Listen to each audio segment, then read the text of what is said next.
Big LEZ'S League, an all rugby league experience. Hello, welcome back to Big LEZ'S League, an all rugby league experience. I'm your host, Big Les. Welcome to the third part of the season preview series. I've got Jarrod from the Strictly Footy pod on the podcast for this one, just to talk a bit of rugby league. We're going to go through the Titans, the Sharkies, and the Wars. First of all, though, Jarrod, how are you, mate? What's going on? I'm doing good. I appreciate you inviting me onto the podcast. Keen to get into some footy. Yeah, 100%. Super keen to get stuck in. We've got some good teams. I know that, a lot of the other ones have been set out a little bit better. I mean, the Cast Patrol boys and Paracave, Troy, they were very lucky to get Eels, Panthers, Roosters, Tigers, Storm and Rabbitohs, which are some fun teams to talk about. But I think these teams are just as fun, just quietly. I think that we've got the more underrated picks of the bunch. Titans, obviously, a lot of talking points around them. The Sharkies going into this year with Nico Hines in the 6. AFB, obviously, moving into that side as well. And then, obviously, the Wars, who it's going to be interesting to see how they go this year. Post the era of SJ, then post the era, which was quite unexpected, but post the era of Tohu Harris as well. So, definitely got some fun little topics to talk about going into this one, don't we, mate? Yeah, for sure. A lot of talking points with all of them. So I was a bit disappointed not to get Manly. Couldn't say I got my Manly jersey on, but yeah, three of the more underrated teams for sure. Mate, it's just the pick of the bunch. It's the pick of the bunch. You get what you get. You don't get upset, sort of thing. But as I said, look, I mean, we got some of the better, more underrated teams to talk about, and certainly a lot more talking points than some of those other top teams, where it's quite simple where we think they're going to land. So let's get stuck straight in. We're going to go straight into the Titans. So obviously last year came 14th, 8 wins, 16 losses. Points scored, 488. Points against, 656. Mate, what's your vibe and what's your read on the Titans going into this year? Mate, the Titans are a mixed bag, aren't they? I think they could be smokies for the 8, but at the same time, I wouldn't be surprised if they were down near the spoon. I think they've got to sort their defence out.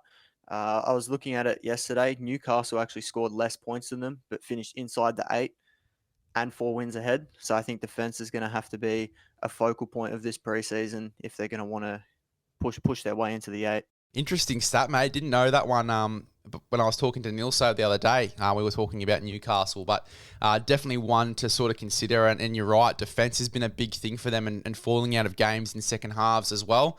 It's been a big issue for the Gold Coast Titans over a number of seasons. So just staying in games, not only attacking-wise, but defensively as well, I think is massive for them. A few gains going into this year. They obviously get Melbourne Rebels star Carter Gordon, with Regan Campbell-Gillard with a bit of experience coming into the pack. Out of those two signings, which one do you like more?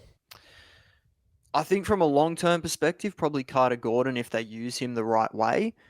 However, for this season, it doesn't seem as though he's going to be starting. So I'll have to go Regan Campbell-Gillard on that one. I just think he adds that extra little bit of oomph to their pack. They get Tino back as well. So I think the Titans pack will be a force to be reckoned with this year. When you say use Carter Gordon the right way, what do you mean by using the right way? Where would you put him in this side? I think long-term he's a halfback, but I think he needs to be given the chance to develop as a rugby league halfback. As we know, that's a very difficult thing to do, including for kids that have played rugby league their whole life. So coming over from Union, completely different game. I think he needs to be given that chance. So I probably wouldn't be throwing him in this year. I'd probably stick with Kieran Foran. But yeah, in terms of Carter Gordon, that's what I think the right way is for him. It'd be interesting to see if he does land at 7 because, he was a very explosive fly half in rugby union. Very, very explosive, really solid hands. He loves roaming down that left side corridor as well. So, some people might even look at him as more of a 6 than a 7. But certainly, obviously, when you're looking at post Kieran Foran, you're looking at life after Kieran Foran.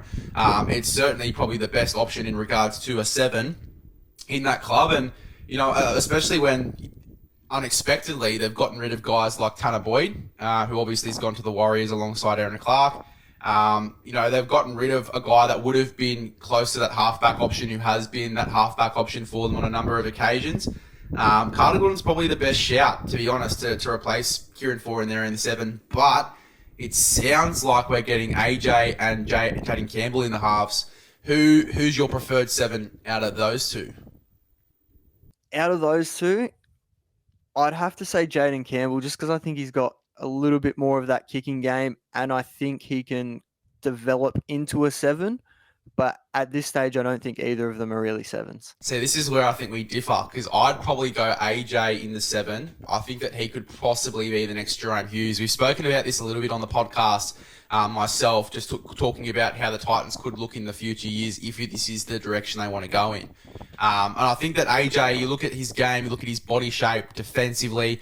I think that he does suit that front line wherever you put him, whether it be 6, 7 centres, he can defend there quite easily.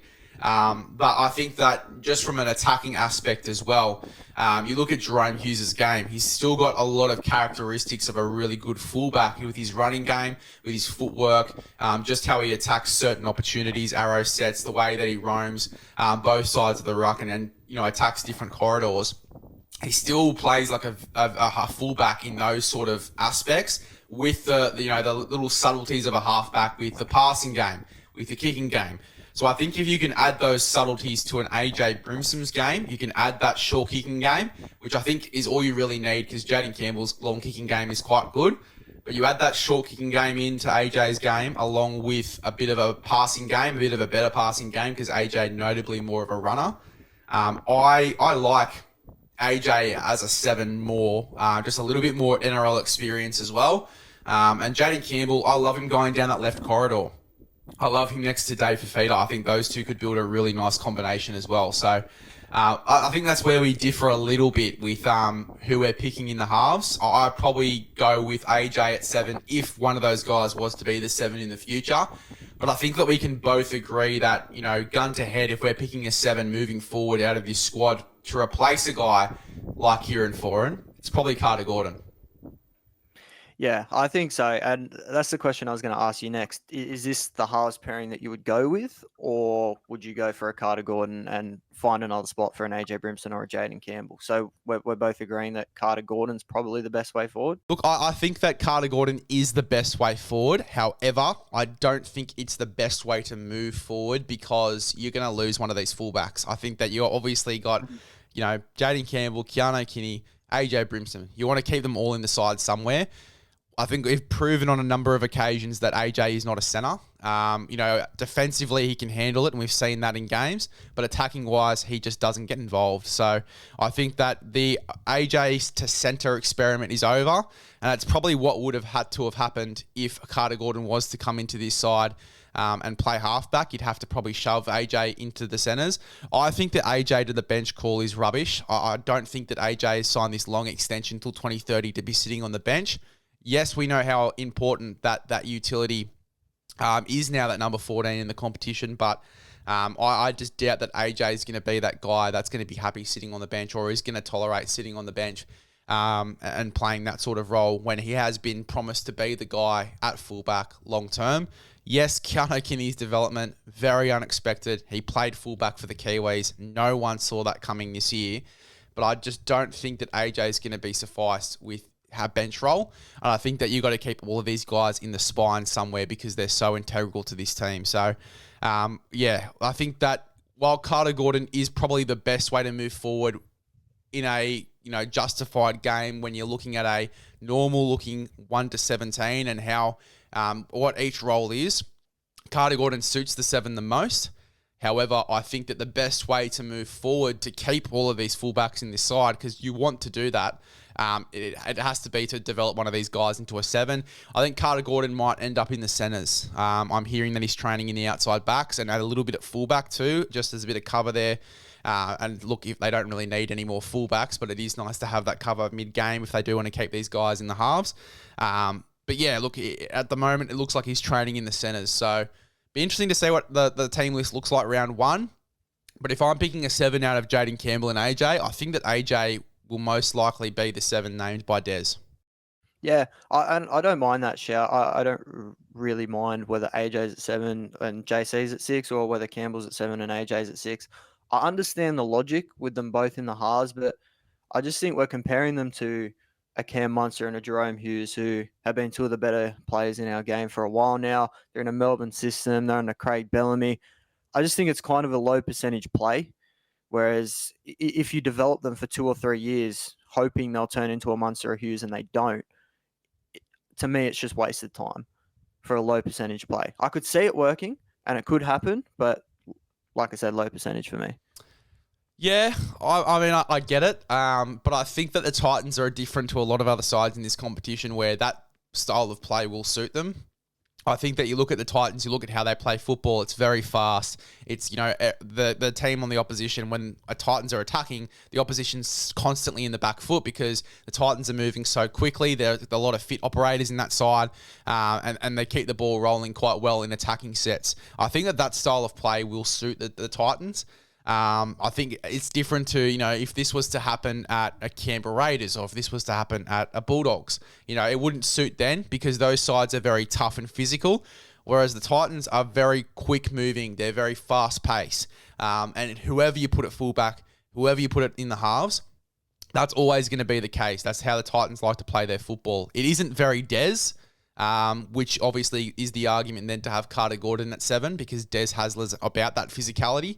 But I think that with the Titans and how they've played their football of recent, even in that first year with Des and how they played their football, it is a very fast-paced attack. And I think that the two fullbacks there in the halves, it will work and they will win some games, even if it doesn't fully work in the 2025 season.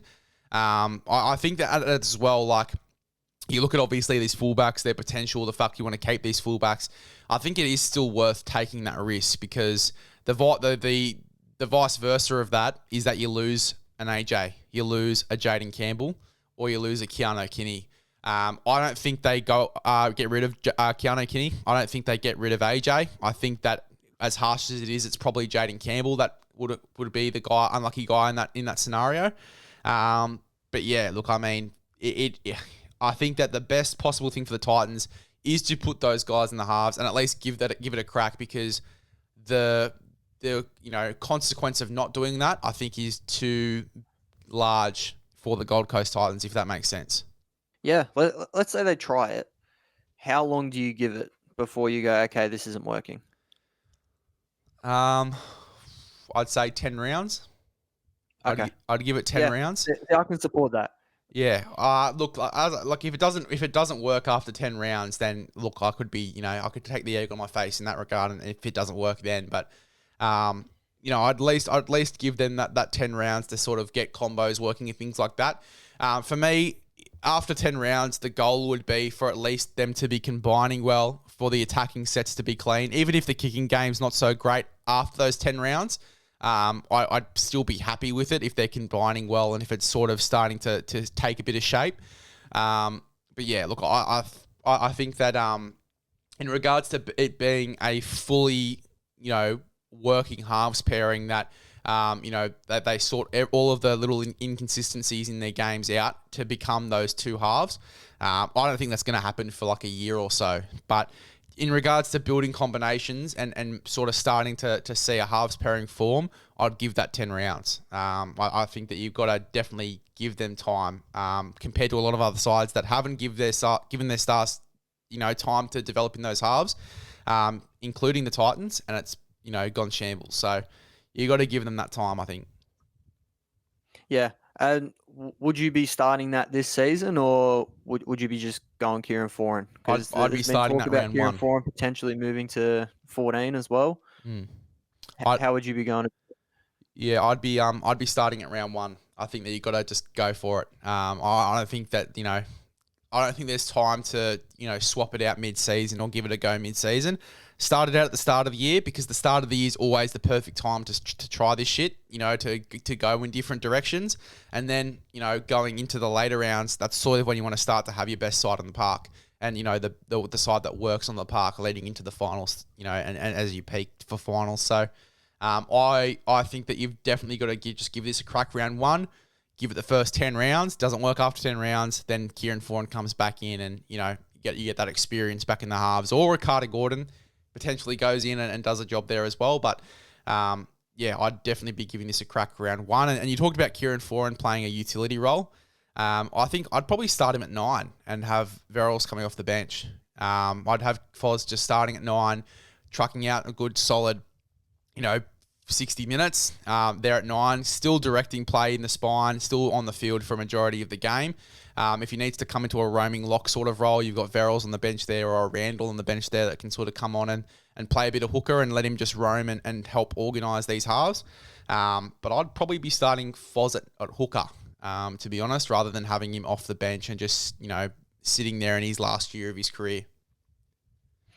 Look, he did play. You think he started at 9 in that game that the Kiwis towed us up. So he can definitely play 9. I'm not worried about his defence in the middle either. Do you reckon his body can hold up for 60 minutes in the middle though? Yeah. He's just that type of operator. That's 4 into a T. Okay. Even if he is bashed up, he's just going to cop it and move forward. That's the type of operator that Foz is. Yes, he's had a few injuries of late for sure, but he's just that type of bloke that's just going to handle it. He's going to truck nut there for 60 minutes and he's going to handle it. Let's go into at least the 17 that I've sort of put together here for the Gold Coast Titans and just go through their squad a little bit. Is there anyone from 18 to 30 where you think, oh, geez, they've got to be in the 17 somewhere or, that could break the 17 in the opening rounds? No, look, I think your team's pretty bang on, to be honest. Based off predictions or what I would do, what do we? Yeah, so what are we going off here? is there anyone in the rest of the squad there that isn't in the 17 where you look at them and go, they could really make a push for the 17? Oh, who have you got at this stage? Because Yep. the current 17 is very close to my 17. Yeah, so I've in regards to the pack, because I think that's where you're probably going to have a few changes. I've got Tino and Regan Campbell-Gillard up front. I've got Foz at 9, as we spoke about. I've got Fermor and Dave Fafita back row, Chris Randall at 13. And then I've got Verrills, Jamin Jolliffe, Mo Fodawaker, and Carter Gordon in jersey 17. Yeah, I'm just looking at this. Maybe Josiah Pahulu could be pushing for a spot, although there are rumours that he's leaving the club at the end of the year. Aklees Haas as well did a job for them at the start of last season, but outside of that, I think the 17 is pretty set. Yeah, like Cleese Haas, obviously had that little bit of a drought there for 2 games where there was a few errors and it wasn't as clean. But for the most part, the footy that we've seen from him has been really impressive. He's a really solid footballer. Not the biggest front rower you've ever seen, but certainly tough enough to handle it. Can play a little bit of back row as well, so has that versatility. Definitely a guy you'd probably look in that jersey 17 if you probably want to develop Carter Gordon in the lower grades in the 7. And Josiah Pahulu the same. Like I've got nothing against Pahulu. I think that if he's going to stay at the Titans, he'll be in that 17. But I just think with all of the dramas around the contract and things like that, I've just left him out because I just feel like something might happen there. So we'll have to wait and see what happens. I think Harley Smith-Shields, mate, obviously a guy that's been injured for the past 2 years and has really worked hard to sort of push into a 17, whether that be at the Raiders or at the Titans. I think he's a shout. I think that he's a real shout to crack this 17, maybe even for a Brian Kelly. Was it last season or the season before that where he played a few games and he was absolutely tearing up? I'm not sure. It might have been 2023. I know that he came in the trials and just absolutely carved. And then I think that he played a few games in the centres and on the wing. And they were sort of alternating in between the two. And then he got injured. I think he did his ACL or something. So he was out for the rest of that season. But he's a gun, mate. He can play anywhere in the back line. Mate, I'll tell you what, if there's anyone that you want to sort of replicate the perfect body off, it's probably Harley Smith-Shields. He's got an absolute rack on him and perfect biceps as well. Got to get the bicep routine off Harley Smith-Shields just quietly, but he's a gun. Like he's an absolute weapon with the football in hand. Really good fullback, but obviously that potential in the back line as well. I think that he could certainly crack this 17. What about you? What do you think?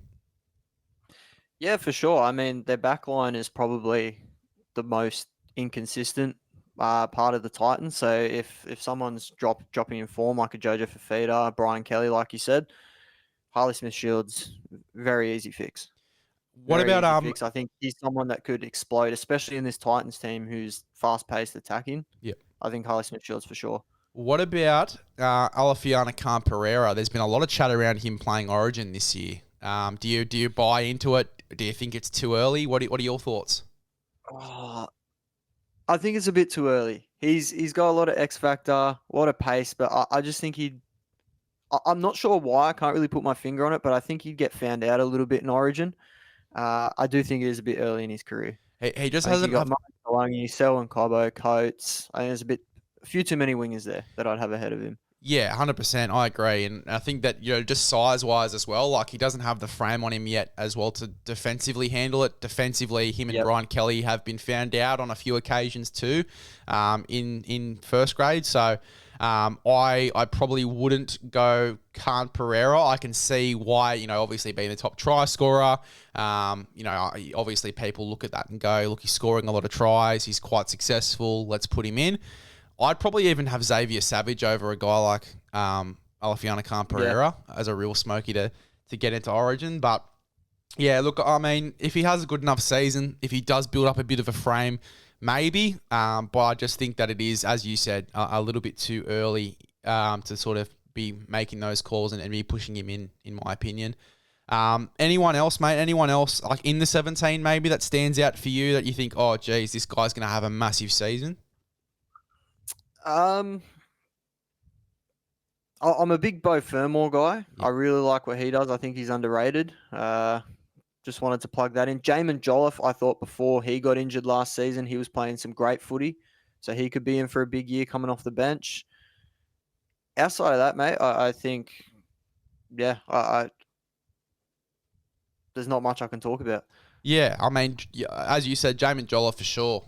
Huge season last year. Just obviously with some few opportunities, whether it be off the bench or starting. Very unlucky with injury. I think that he is in for a big year, and Bo Fermor as well. Like, he'd probably be a smoky for Jersey 17 for Queensland, in my opinion. He's been very close on a number of occasions over the past few years, and injury has always been the deciding factor for him. I just want to see a real uninterrupted year for Bo Fermor where he could crack that 17. So, Bo Fermor's definitely a watch. Obviously, the standout in that Gold Coast Titans side for back rowers is Dave Fafita. Dave Fafita, if he wants to be the best back rower in the comp, he will be the best back rower in the comp. But Bo Fermor, I think, is the real unsung hero in that team too. And on a number of occasions, whether it be in the back row or in the centres even, he's really carved up and had some massive performances. So, Bo Fermor's definitely a watch. I think that Regan Campbell-Gillard coming in too is going to be interesting. Obviously a little bit older. Probably won't play Origin. I think that obviously he'll be there for the full season, a bit of experience. He's definitely someone to keep an eye on, in my opinion, just the impact he has on a very young side. What are your thoughts? Yeah, man. I'm looking at this pack and it looks scary. They could even, if they wanted to, start Mo Fotuaika, have Tino at lock. There's a lot of ways this could go. As you said, Campbell Gillard coming into the team, very experienced, has Australia and New South Wales experience, so can bring that to the squad. Help these young guys. Cleese Haas is there. We talked about Pahulu. If he ends up staying, he could have a big effect on him. I think it's a very well-rounded pack. Yeah, for sure, bro. For sure. Where do you sort of see the Titans sitting this year? Where if you had to put them in a little bit of a bracket on the ladder, where are you sort of putting the Gold Coast Titans? I had them as Smokies for the 8, but as we figured out, I don't really like the Campbell-Brimson combo. So if they do go with that, I kind of have them in that kind of 13th to maybe 17th range. So I think they'll be down the bottom of the table, even with this pack. I think if there's a few injuries, touch wood, there's not. I think they're a little bit short there. Yeah, so I go 13th to 17th. I mean, conversations we've had already defensively too, and just staying in those big contests. I think as well, they've got a lot of question marks around them. And I was sort of saying this to Nilso on Friday from watching you in the castle. We were talking about how I put my ladder together because he was very angry that the Knights were closer to the bottom. But we were talking about how I put that ladder together. And I was sort of saying it got to the point, like I was an hour in putting it together and I just deleted everything. And I said, right, what's the team that has the most question marks about them, and what's the team that has the least question marks about them, and that's how I'm going to do my ladder up. And unfortunately, the Titans, whether it be the halves, whether it be their defense, whether it be all of these fullbacks and trying to keep them in the 17 and where you put them, I just feel like they've got so many questions around their team at the moment where I've just got to put them quite below a lot of others. And 14th is probably that sort of position. That 13th to 17th I think is perfect for where they're at. However, I do think that if it does click or, Foreign moves back in and they start to get on a bit of a roll, I think that they could be a top 8 side for sure. However, I just don't think that's going to be the case this year. I think they are going to struggle at the hand of this fullback drama, but also defensively, they've still got a lot to work out for me. So, I think that 13th to 17th bracket that you had, I think is perfect for where the Titans are at and the questions that they have regarding their 17. Mate, anything else on the Titans before we move forward? Yeah, look, I just wanted to say that those mid-range kind of teams, they're all very close this season, in my opinion. So one thing goes wrong, bang, you could be dropping 5 or 6 positions for me. And one thing goes right, could be going up the ladder. I think it's so close, so tight that I think injuries and, like you said, question marks will be the deciding factor over how I rank kind of my 8 to 17. Yeah, 100%. It is going to be really interesting, and I think that question marks are going to be the deciding factor for a lot of teams this year, and it is so even, the competition now. It's extremely even. It's as even as it's ever been, with obviously star players going to those struggling clubs and massive signings for struggling clubs. You look at the Tigers and how much they've bolstered up their roster going into this year as well.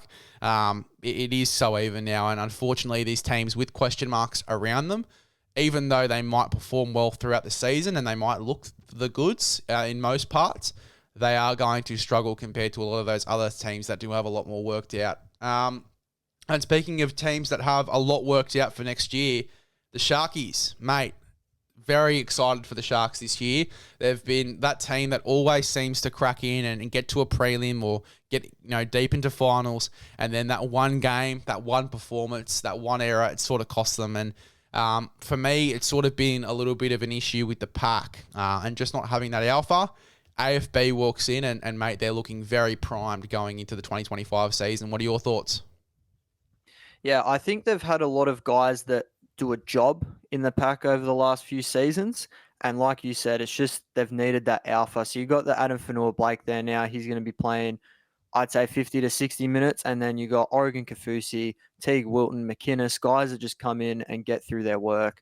And I think it's one of the more well-rounded packs in the comp. And I think it goes from a maybe lower end of the top 8 pack to now a premiership contending pack. Yeah, 100%. They've got so many really hard workers. I mean, Hoepa Puru, I think, is going to be a real underrated signing over there from the Canberra Raiders, a guy that's going to fill in a little bit throughout the origin period and things like that. But Adam Fanua-Blake's the real alpha that walks in there, that plays big minutes, has always the big stats, and he's going to be a guy that it just suits Hines' game to a T, getting that go forward and then allowing guys like Hines to just absolutely carve. And I think that Hines this year is going to be a real watch. I think that obviously, I think that you have to peel back the layers of his game and really simplify his game this year. One of those things is going to be moving him to 6. The other one is probably taking the goal kicking duties off him and moving it over to Trindle. Put that pressure on Trindle's back as the halfback, because we know that, and we've seen in multiple occasions that he can handle that pressure as the halfback in this team, and just really simplify Hines' game. Limit his touches so he's coming in at the right moments and not over complicating his hand or over playing his hand, I should say. And just really peeling back those layers so that he can be a really good 6. And I think that's going to be where we see the best of Hines. What are your thoughts? Yeah, Hines is my early Dally M shout for this year. I think behind Adam Fanua-Blake, you got a go forward pack. Last year he didn't really have that, and I think that did affect his game quite a lot. He's also battling injuries last year. Braden Trindle takes a 7, so you take the pressure off him as well. I think Nico's in for a huge year. And mate, I think we underestimate how hectic of a year, especially towards the back end, that Hines had. Obviously, the Origin performance, obviously then, out of Origin, Moses comes in and does what he does. Hines would have seen that and just, it would have hurt him a lot. Watching the differences in games from game 1 to game 2. Obviously goes back to club. He has that injury that keeps him out for majority of the back end of the year. Not only that, but then obviously what happened with that guy on the bridge that had to rescue a guy off a bridge as well in the Cronulla area. Just a real hectic, traumatic experience. Comes back from injury, gets deep into finals, very, very close to making a grand final. Very entertaining game against the Penrith Panthers. Unfortunately, they go down. He loses that. Another opportunity missed in finals. Like, that spiral back end of the year, that is, like, it's probably everything that could have gone wrong went wrong for Hines at the back end of the year. Obviously, other than obviously getting deep into finals with his football side. Injury, traumatic experiences, origin failures, and then obviously missing out on another grand final. Like, Hines has been through a massive back end of 2024. And I almost think that with everything that's going to happen in 2025 and how his game's going to be simplified, or at least how we think his game's going to be simplified, he's in for a massive, massive season. And I think that all of those troubles and dramas from 2024, it's just going to prime him to be his absolute best in 25. Yeah, you can also add into that, Braden Trindle came into form while Hines was injured. Dan Atkinson was absolutely killing it. You had people calling for him to be dropped, people calling for him to be moved to fullback. People just weren't on the Hines train last year. And like you said, huge year coming into this season. No pressure. Has, in my opinion, a more well-rounded team, especially with Fanua Blake there. They've got forward depth for days. Yeah, I'm with you. I think Hines is in for a big, big year. And like I said, my Dally M shout. Well, it's a big call. It's a big call for sure, especially after last year. But definitely, obviously, with a new-looking Hines, a simplified gamed Hines, playing that fullback, halfback hybrid, fullback 5'8" hybrid role, roaming both sides of the park as well. I think it's going to be really, really fun to watch Hines this year. I think he's going to have a lot of fun in the halves, and I think that's going to be the best thing for Hines too. Looking at last year, going through their season, fourth. They came fourth on the ladder, which is fucking amazing. 16 wins, 8 losses, points scored 653, points against 431. We talked about their signings, but their losses for this season. Royce Hunt, who goes to the Tigers, Jack Williams, who goes to Parramatta, and then one of their juniors off to Newcastle. Mate, out of Williams or Hunt, what do you think is the bigger loss out of those two? I've always been a big Jack Williams fan. I think that as a starting 13, there were a few games there he was running over 200 metres. I didn't think he got the opportunity he deserved at the Sharks, but I just think in terms of coming off the bench, that Royce Hunt 20-minute stint was like, it blew teams apart sometimes. So I'm going to have to go with Royce Hunt, but I'm also a big Jack Williams fan. I think both of them are underrated losses. It's going to be interesting to see how both of those guys go at their respective clubs as well, and especially Royce Hunt to the Tigers is a massive and really underrated signing when you look at obviously him and Terrell May going over there as well. Not to turn this into a Tigers preview, but I think that's going to be unreal. But yeah, look, I mean, in regards to the Sharks, I mean, you lose one alpha, you gain one alpha. They've still got a very solid pack. And I think a big part of that as well is CSC for Talakai and the role that he's going to play, being that impact guy, having those 20 to 30 minute stints off the bench. Talk to me about his impact. Do you see him playing a similar role to last year? How do you see CSC for Talakai going in 2025? I think he comes on through the middle. Unless there's like an injury to a backline player, then you obviously slot him in there, or a second rower, then you can slot him in there as well. But I think I would be using him coming on in the middle, just that short, stocky body, runs hard, around a few tired middles. I think Talakai could have a huge impact. 100%. Sure. Yeah, 100%. You lose a guy like Hunt and you have a Talakai that comes in that can cover multiple positions too. Act as a little bit of a utility in jersey 17. Speaking of utilities, mate, Atkinson, obviously leaving to go to the Dragons the following year. Is this an opportunity? I know how good Atkinson was, but is it a big call or is it more of an opportunity to bring in guys like Cade Dykes and bring in other guys that, could be the future of the Sharks and that are staying there post the 2025 season? Or are you sticking with Atkinson after the year that he had last year? Oh, man, it's a difficult one because I don't see what role Atkinson's going to play off the bench unless he's coming on through the middle. I would probably keep him as the 14 just because I think they're in contention this year and I think they need to pick their best 17 if they want to win a comp. But I'm just not sure what his role is going to be off the bench here. I think he's more versatile than Ison and Dykes too, so we can throw that in there. But yeah, just not sure how he's going to be used.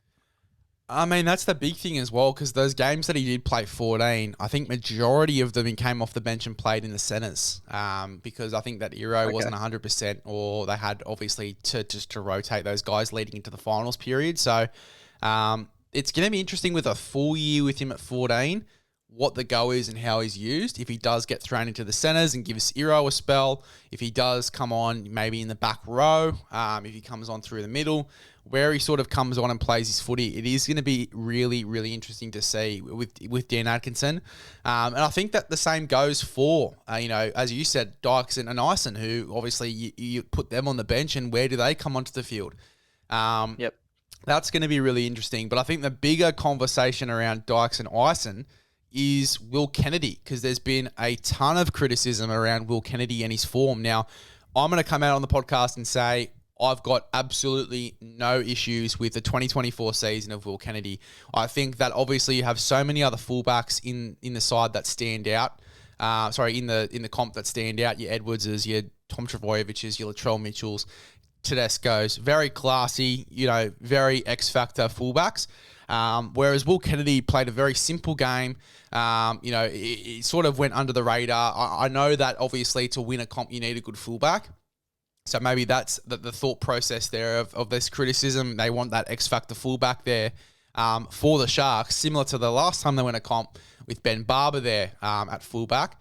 But yeah, look, I mean, what's your thoughts around this one? Do you think Will Kennedy starts the season, and is there a time frame on Will Kennedy whereby if he doesn't hit his stride to start the year, maybe one of Dykes or Ison comes in?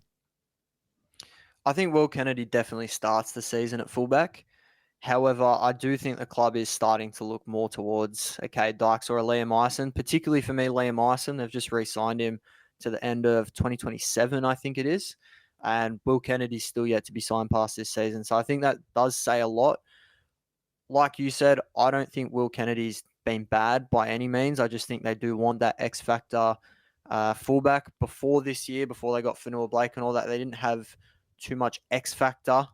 They have a lot of guys that get in, do their job, and they do it well. That's why they finish in the top 4. But I think adding that X factor, the Fanua Blakes, I mean, you do have Mulatalo on the wing who provides something every week, but I think Liam Ison will end up taking that role before the end of the season.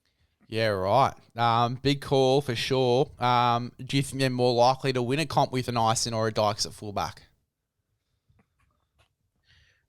Oh, I think Liam Ison, I haven't seen as much of Cade Dykes just because he's been injured the last few seasons.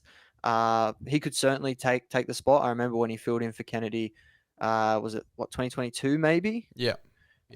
He did an outstanding job, and unfortunately couldn't get a crack in 2023 or 2024 because of injury. So I mean, he's definitely an option. I'd like to see how he goes in lower grades to kind of assess that situation more. But I think my shout for now is Liam Ison. He's a very good fullback, Liam Ison, and being one of the smaller guys, he does tend to handle his weight very well. And watching pieces of him in Cup, he seems to be very ready for first grade.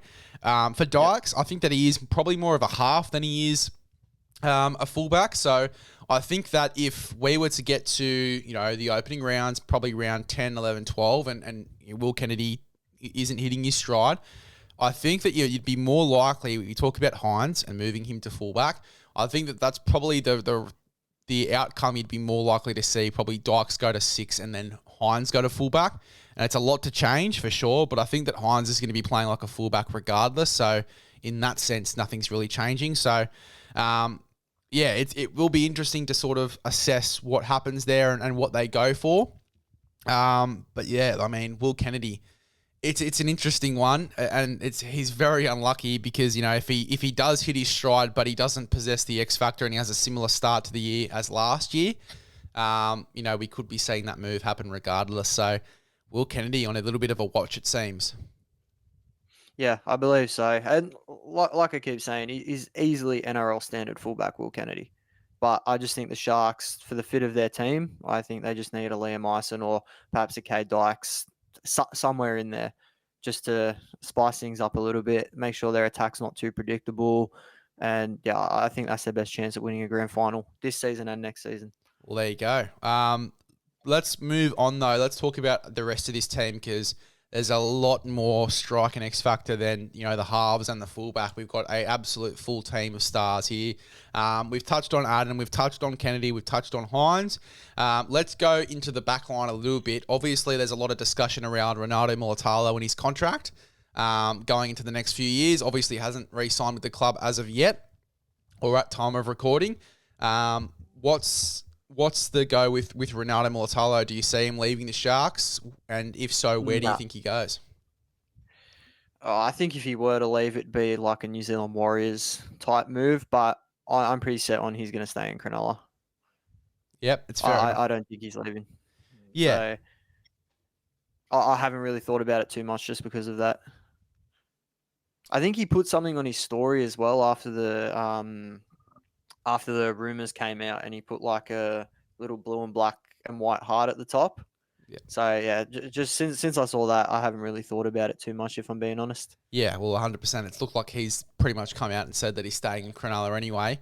And he's probably the bloke, like, you see a lot of what he does off the field as well with charities and the work that he does off the field as well. Like, he just seems like the type of bloke that's going to stay there and take a pay cut if it means winning a comp at that side too. So, be interesting to see Ronaldo Mulatalo and what he does and if he stays.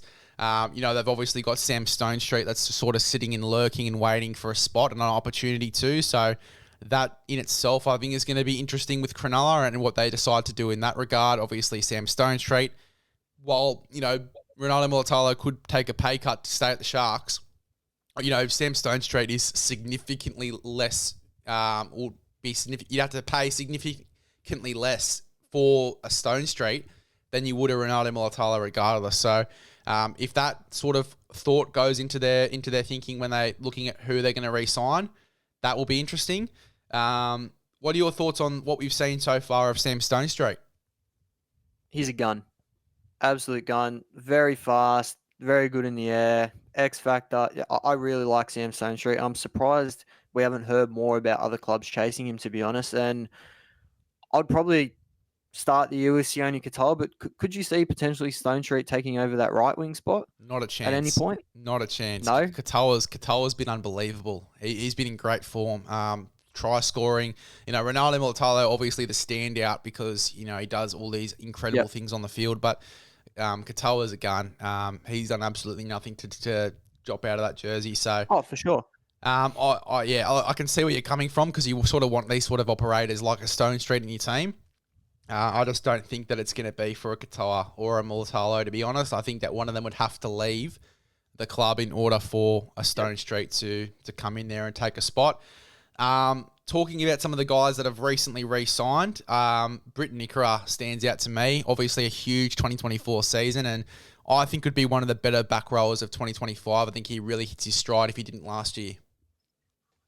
Yeah, for sure. Especially Adam Fanua. I could see this multiple times throughout this season. Adam Fanua-Blake gets down, quick play the ball. Ball goes from Brayley to Hines, short ball to Nikora over. Yep. I reckon that would be a very prominent play in Cronulla Sharks this year because Fanua-Blake, known for his quick play the balls, hard runs through the middle. Brayley getting it to Hines. I feel like Hines is at his best when he just gets the ball straight from dummy half. He's got multiple touches each set, and he's just laying it off to whoever, whether that's Will Kennedy out the back, Briton Nikora, who I think they're one of the best second row pairings in the comp. I think we'll be seeing a lot of that this year. So, yeah, I agree with you. Briton Nikora in for a huge year.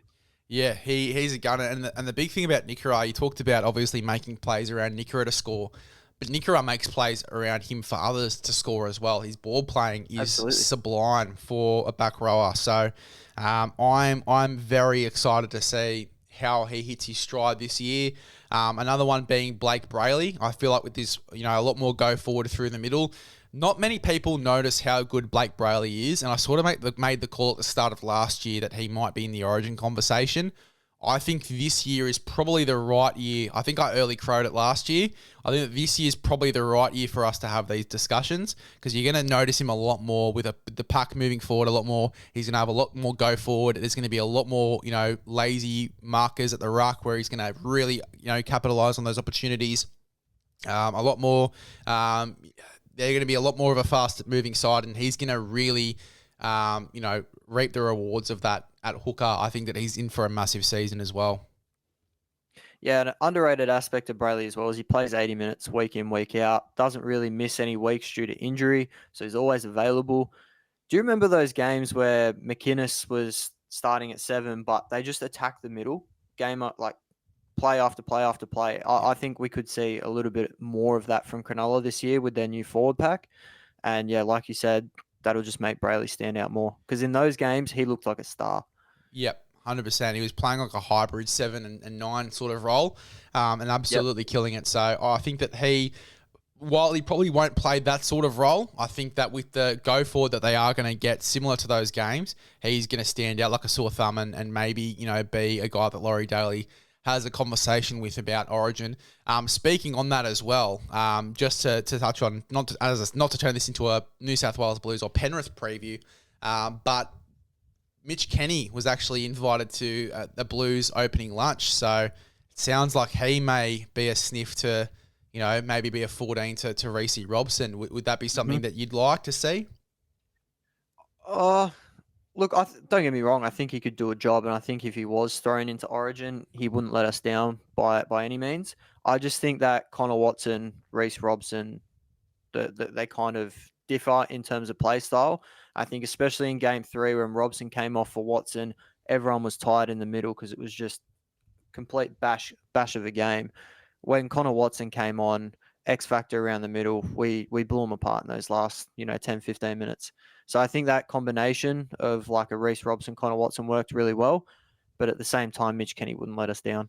100%. He's such a gun defensively as well. So that will be really interesting to see. But look, I think Blake Brayley will be in these conversations. And you talk about, the toiler to start with the X factor coming off the bench. I think that if Blake Brayley was picked in a 14, you'd sort of have that X factor off the bench. He's very good running wise out of dummy half.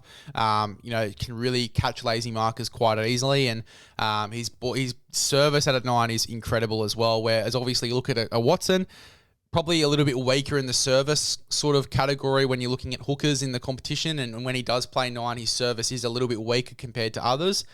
So maybe Blake Brayley is a shout there. So. We'd have to wait and see. Is he a guy that you'd probably have has a bit of a smoky for Origin, Blake Brayley? For sure. In that 14 jersey, the only issue here is, and I'm going to be playing devil's advocate, obviously, is that let's say there was an injury, he probably can't cover many other positions other than 9 like Connor Watson can. So that's the only real knock I can see on it. But just in terms of role, everything goes right. Yeah, I could see that combination working the same as Robson Watson did this year. Well, let's see what happens. Obviously, with the Blues this year, it's going to be interesting to see what that side looks like under Laurie Daly, and hopefully no big outrageous calls that lose us some Origins there from Loz in this one. We'll have to wait and see. Mate, back to the Sharkies. Is there anyone, sort of similar to the question I asked you about the Titans, is there anyone in that squad, the rest of the squad there, that isn't in the 17, where you think, oh my God, other than Dykes and Ison, who we spoke about, but where you look at them and go, they could definitely crack the 17 and be in for a huge year? Look, if there's a few injuries, I actually really do like Jesse Colquhoun. He spent last year out with, I believe, an ACL injury, but I was high on him going into that year. I know he struggled in 2023 a little bit when he was put in, but coming through juniors, Colquhoun was a gun. So if he gets his opportunity, I think he could be really good. I think Tuku Hautapua is very good. He's been killing it in Cup, and I think for those little short stints, if you got Anfanua Blake playing big minutes and McInnes playing big minutes, then Tuku Hautapua can come on for that 20-minute stint that Royce Hunt was doing at the back end of last year. So I think those two would be my main shouts. Yeah, for sure. I'm excited to see, if they do. They are guys that crack the 17. Tuku Hautapua is a weapon. He is so strong. He's so raw. I think that he could be a great guy to sort of come in if there's injury, or even for a Toby Rudolph, I could see him sort of taking that spot too. Same with Jesse Calhoun. You know, you're getting a little bit of a different player there with Calhoun, a little bit more versatile. Could probably slot into the back row if you really needed him to, but certainly a strong pick there for sure. Braden Hamlin-Uele, I think, is the same. Obviously, really went well for the Jets last year, and you were sort of watching him in the Jets football, and particularly in that last game there, that grand final, and you go, why the fuck is this guy not in the 17 for first grade? So look, I think that he will definitely be a guy that comes into this year with a really, really strong mentality of trying to crack that 17 as well. So in regards to guys cracking the 17, other than Dykes, other than Ison, other than Stone Street, who we spoke about, it's mainly all forwards really fighting for spots in the 17, particularly off the bench. Look, we've talked about all the talking points here. Where do you sort of see the Sharks finishing? I got them top 4. I think it would be a disappointing year if they don't finish inside the top 4. And I think they probably make a prelim. I'm not sure about a grand final this year. I think Penrith and Melbourne are just ahead of them at this stage. But at the same time, if Sharks were to make a grand final or go on a run, I wouldn't be surprised. To be honest, mate, I think that if I'm pinpointing a spot where the Sharks finish, I think it will be second. I think they just finish second there, miss out on a minor premiership to Melbourne. I think that they're in for a massive season, and I think if there ever was a year for them to break the cycle and to get into a grand final, this is the year to do it. Now, I'm not throwing any grand final predictions out there yet because that would be a serious early crow, and I think I've learnt my lessons from previous seasons to just wait on the grand final predictions. But I tell you what, I think that the Sharks, if there ever was a year to do it, this would probably be the year to do it for them. I think that they've got such a strong outfit. I really do like how they're looking going into this year. Yeah, for sure. 100% agree. All right, let's move into anything else you had on the Sharkies before you move forward? Nah, I'm good. All right, let's go into the Wars. Up the Wars. Look at their side going into this year, mate. It's obviously moving into a little bit of a new era for the Warriors this year, post-SJ, post-Tohu. We sort of touched on it at the start. It's a massive shift culture-wise, but obviously you have guys like Fish coming in. You have guys like Metcalf, who's already in that side, who's just an absolute gun. And, you know, culturally, even though that is an Aussie, I probably think that culture-wise, if he stays there for the rest of his career, he could probably be the next SJ type mold. What are your thoughts on the Wars? What are your thoughts and sort of premonitions of the Warriors going into 2025? Honestly, I'm not too confident in them. They could have a bounce back year, 100%. If they finish in the top 8, I wouldn't be surprised. But at this stage, I have them bottom 4. It's going to be tough for them this year. The culture shift, I think, will be interesting to watch, and that could really seriously make or break their season. But they've also lost Addin Fanua-Blake. They've also lost Marcelo Montoya there on that left edge, who was carving and playing really good first grade.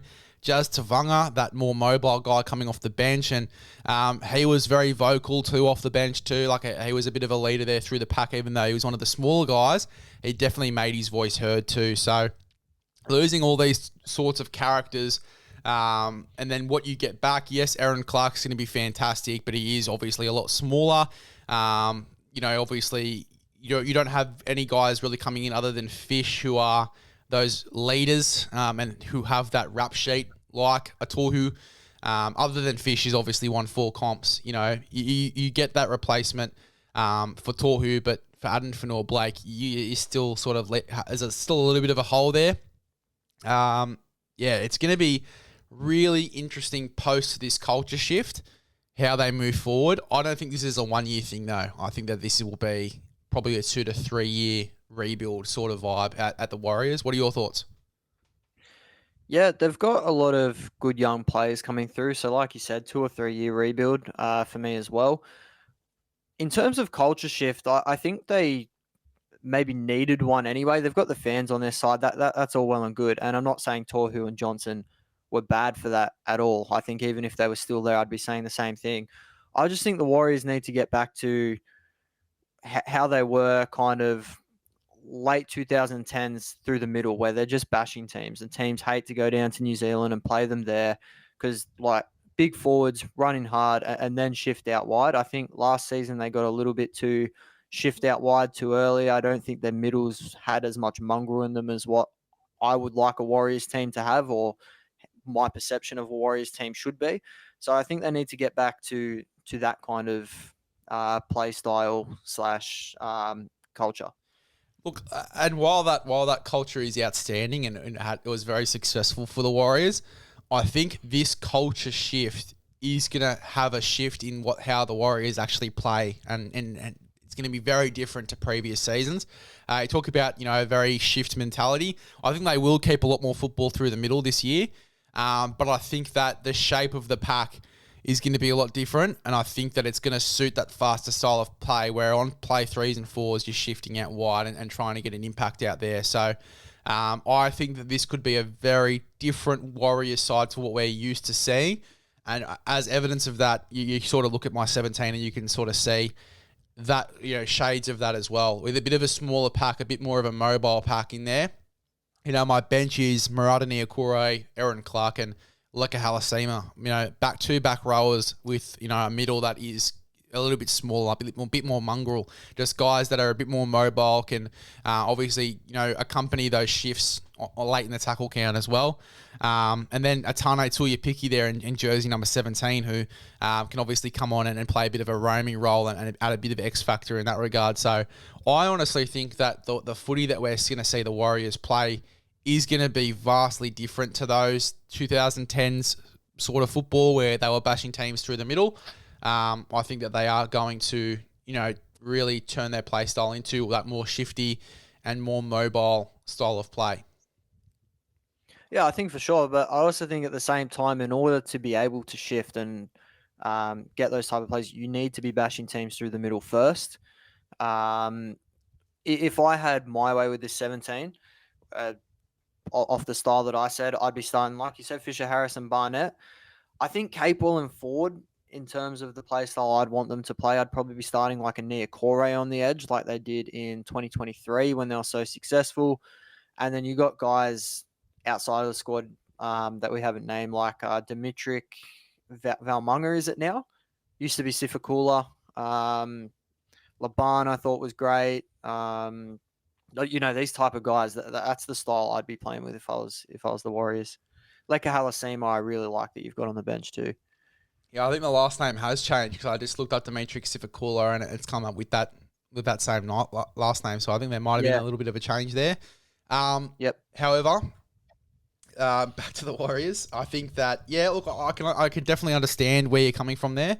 I just think that like the footy that we saw from them, while they probably weren't winning games during that period, but the hints of football that we saw with Walker at 13, I love it. I love him there at 13, just shifting and obviously creating opportunities. He's still tough. He's still got that mongrel in him.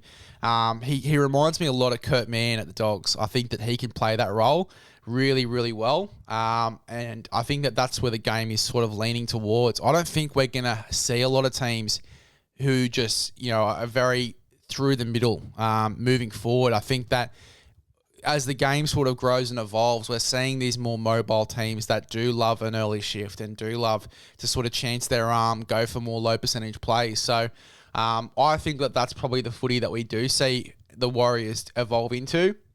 In respect to that, I think that you're certainly right. I think that you do need to obviously have that go forward through the middle to allow for that early shift, because you're not making a shift in your fucking 20-metre line. So you obviously do need to gain a bit of metres to obviously allow for that shift. And I think Fish and Barnett are going to do that. But I also think that a Niokore coming through the middle with a bit of mobility, fast legs, quick play the balls. Aaron Clark, Leka Halasima especially, he is a absolute gun. I think that he will definitely be a guy that could benefit from, playing a different role in the middle or maybe going onto an edge. I think that these sort of guys can still generate that go forward with those quick play the balls and catching teams on the back foot in that regard. So I really like the Warriors going into this year. However, I don't think they'll be a top 8 side because I just feel like they're going to have to figure out a bit. And, it's back to what we said about the Titans. what teams have the most question marks about them going into the season. The Warriors still have quite a few. Who's their fullback? I couldn't confidently say that Chance will be their fullback for the entire season. I think that, with Tane Tuiupiki, he is so talented. We saw the best footy from the Warriors with him in that number one. I think that, there is an opportunity for Tane to take that spot and for Chance to move into the centres, for example. The back line, obviously Marcelo Montoya leaves. Rocco Berry, obviously was out for majority of last year. He's put on a lot of size since then as well. Where does he fit? Putting this back line together, Roger, there's rumours about him playing on the wing, maybe even back to fullback in the centres. Where is he going to sort of slot into this side, the halves, etc., etc.? There are still a lot of question marks about the Warriors and their side. The biggest one is the halves. Mate, what is your halves pairing full strength? Is it similar to mine, or are you going in a different direction? I don't know. I keep chopping and changing my opinion on this. I think Tamari Martin and Luke Metcalf are the two best halves at the club. But just in terms of, similar to my knock on the Titans, just in terms of game management and kicking game, I'm not sure that it was there. And when we saw Tamari Martin and Channel Harris Tavita at the back end of last season, I think you could see that they were really lacking that kicking game. So I think Tanner Boyd is a shout at 7 with Luke Metcalf. But at the same time, Tamari Martin and Luke Metcalf are easily the best two halves at the club. So I'm really not sure which way they're going to go with that one. Yeah, it will be interesting, and you're totally right. Tanner Boyd has that kicking game. He has the goal kicking as well, which is going to be an interesting thing going into next year too. So how you sort of navigate that. There's no Adam Pompey at the club anymore, so you do need a goal kicker too. So they probably do need a Tanner Boyd in there somewhere. It's going to be really exciting and interesting to see what this Warriors side looks like. I just think with Metcalf, we talked about him being a similar sort of legacy to an SJ there at the Wars. I think that he can certainly be that guy. I think that he could suit that 7 role really well. I think it could be similar to a Hines, that sort of development there. Obviously played a bit of fullback at the Sharkies. I think that he could sort of play a bit of a hybrid role with a really nice... He's got a beautiful short kicking game, but you do sort of need that long kicking game, which he can develop throughout the year. But yeah, Tanner Boyd, that's when his name sort of starts to come into question. And Tamari Martin as well, obviously, that's when his name starts to come into question as to should he be the 6th then if you do need that kicking game, if you do need the goal kicking. So, yeah, I think it will be interesting. But for me, Metcalf is almost a non-negotiable in that halves pairing. Oh, for sure. Yep. Metcalf either has to be 6 with Tanner Boyd or 7 with Tamari Martin. I 100% agree with that. I think Metcalf, they really missed him last year. I think he was an underrated loss. He just adds that extra little bit of unpredictability on that left side. I think without Metcalf, they tried to go down the right too much and it was almost too predictable. And I think that's where the Warriors went wrong last year. I think teams were just rushing up on SJ after the season he had in 2023. So I think Metcalf does just add that little bit of extra X factor on that left-hand side and makes the team a little bit less predictable. Yeah, it's gonna be exciting to see where Metcalf sits. Whether it be at 6 or 7. But yeah, look, as we said, regardless, he's got to be in that 17 somewhere. Look, last sort of thing before you sort of move into the rest of the squad and who are the standouts there.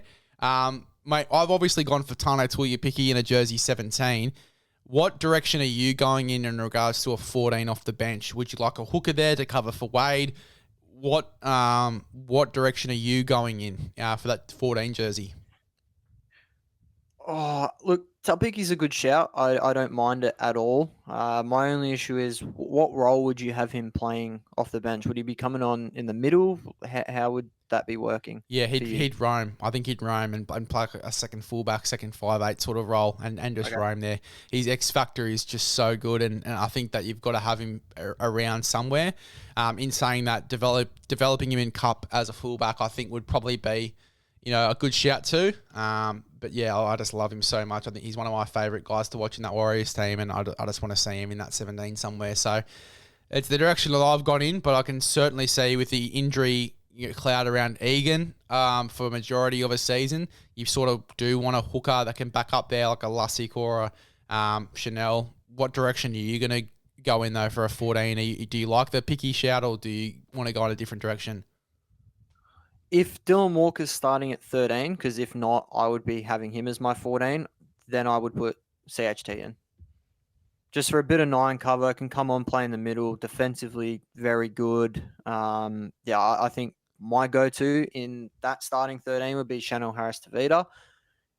In my best 17, I'm starting Aaron Clark at lock, so Dylan Walker just naturally becomes my 14. Yeah, nice. I can understand that as well. Walker can come on and play a number of roles. So, for me these days, I don't think that there's really a difference. I think that Walker can still provide that cover even if he does start. Yeah, Yeah, look, I mean, that's true. either or, I'm really happy with either pick, and I think that having Aaron Clark in the forward pack still, you can afford to have that extra 14, so you can have all three sort of in there as well. I think that I'd probably go with, if it wasn't Tane, I'd probably even go for Tanner Boyd just to have that kicking coverage as well. If you need to have that half come on the field at a stage in a game Yep. and have that kicking cover, you probably do move in a Tanner Boyd maybe into 6 or into 7. That's probably the direction I'd go in. Chanel, I can definitely understand. Fuck, how badly has a year off rugby league hurt Chanel Harris-Tavita's career? Because you could argue that if he stayed for that year that he had off, he'd probably be, without a question, the guy that come in and replace SJ. Yeah, I think so. I, I'm backing you there. I mean, he did get a few chances last year to cement a spot, but I just think with how Metcalf was playing and how Tamari Martin took to that 7 jersey, yeah, I think that year off probably cost him quite a bit.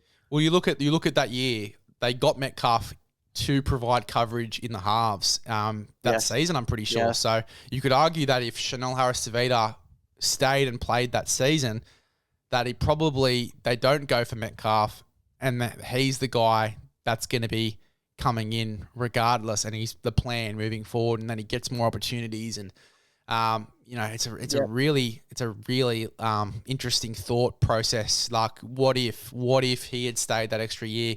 Would he be the guy that we're talking about? Is that non-negotiable? But now it's Luke Metcalf without a shadow of a doubt. So, yeah, look, I really do like the Warriors team, mate. Anyone else, when you look at the rest of the squad there from 18 to 30, other than obviously the guys that we spoke about in Boyd, Harris-Tavita, and obviously a few other guys in there, like in regards to maybe forwards, who stands out to you the most as an option there to come in and play some first grade? There's 3 of them. So Zion Ma'uu, I was very high on last year, got sent off in the trials, was it? Yep.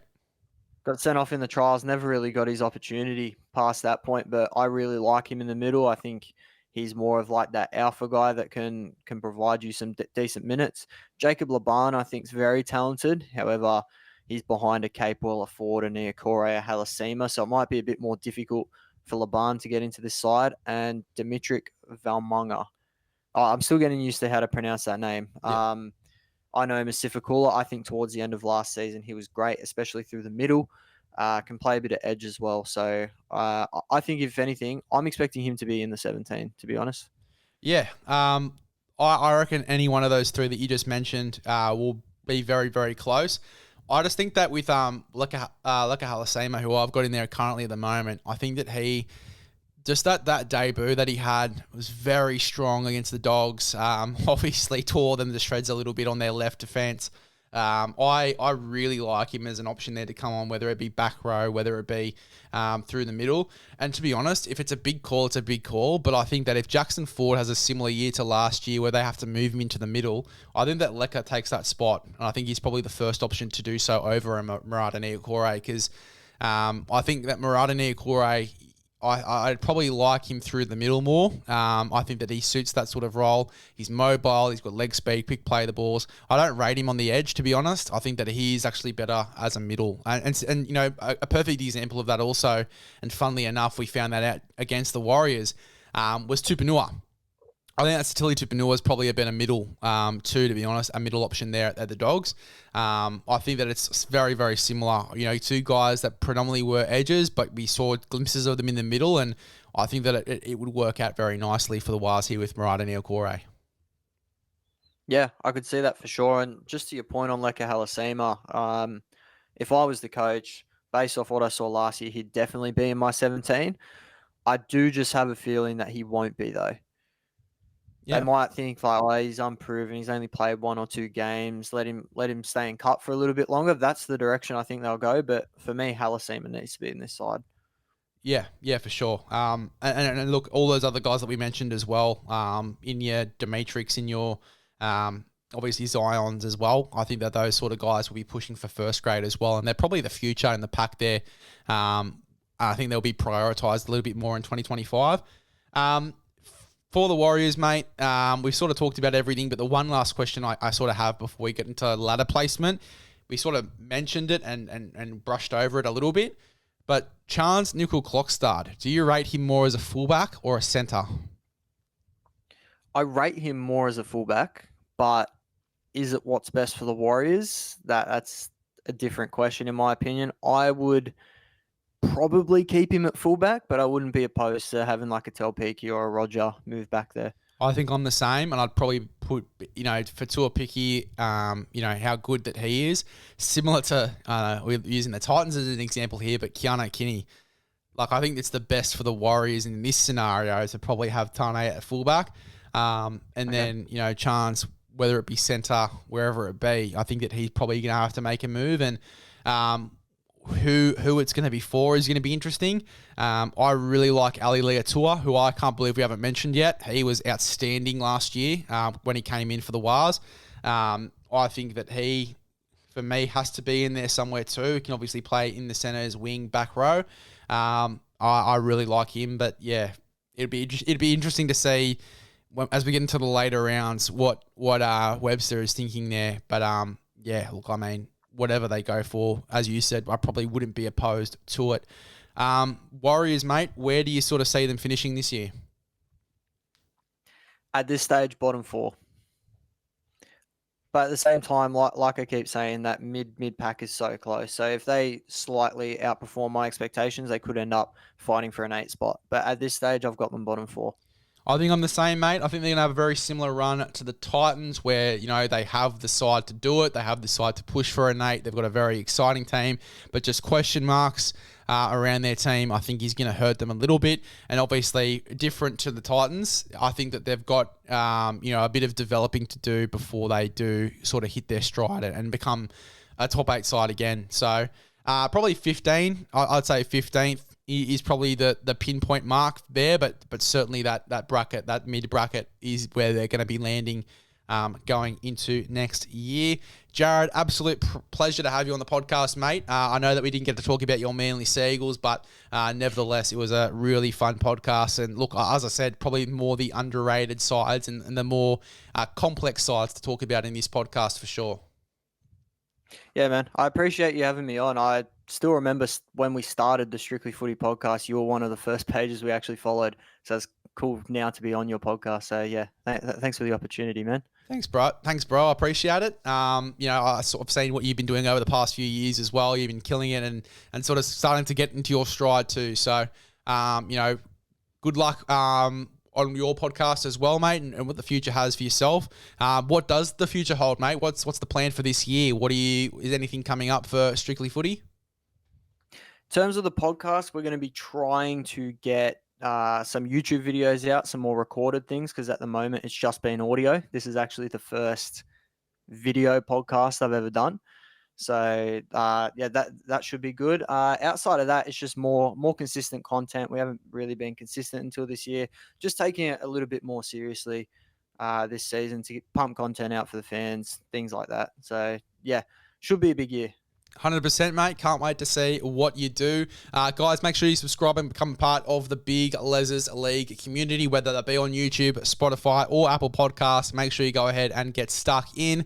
That was another episode of the season preview podcast. Funnily enough, after this episode, we're going to be recording with another special guest as well for another episode of the season preview show. And then the final guest will be recorded on Friday. So very exciting times for big LEZ'S League.